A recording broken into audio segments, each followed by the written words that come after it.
Whether you turn to the right or to the left, your ears will hear a voice behind you saying, "This is the way. Walk in it." This is Isaiah 30:21.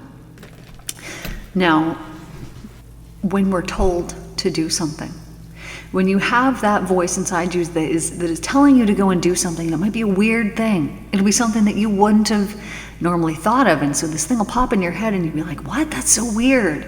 This is how you know, because you didn't come up with it, because it's so weird.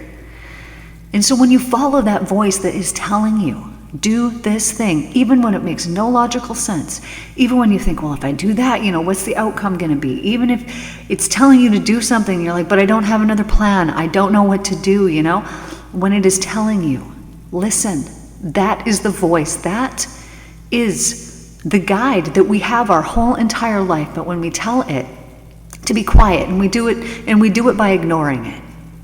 When we tell it to be quiet by ignoring it for such a long period of time, eventually it stops talking to us because it knows, well, hey, you're not going to listen anyways. It's like, correcting a child that's not hearing you. You just stop giving the corrections and you wait.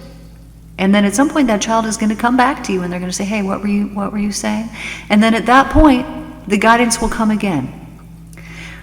So this is my message, that if you have been ignoring that voice that is telling you that there is something that you need to do, ignore it no longer, because it's such a strange and odd and weird thing that you know that it was not you that came up with it, which is why it is extra important to listen to it, and you will be shown the way to go.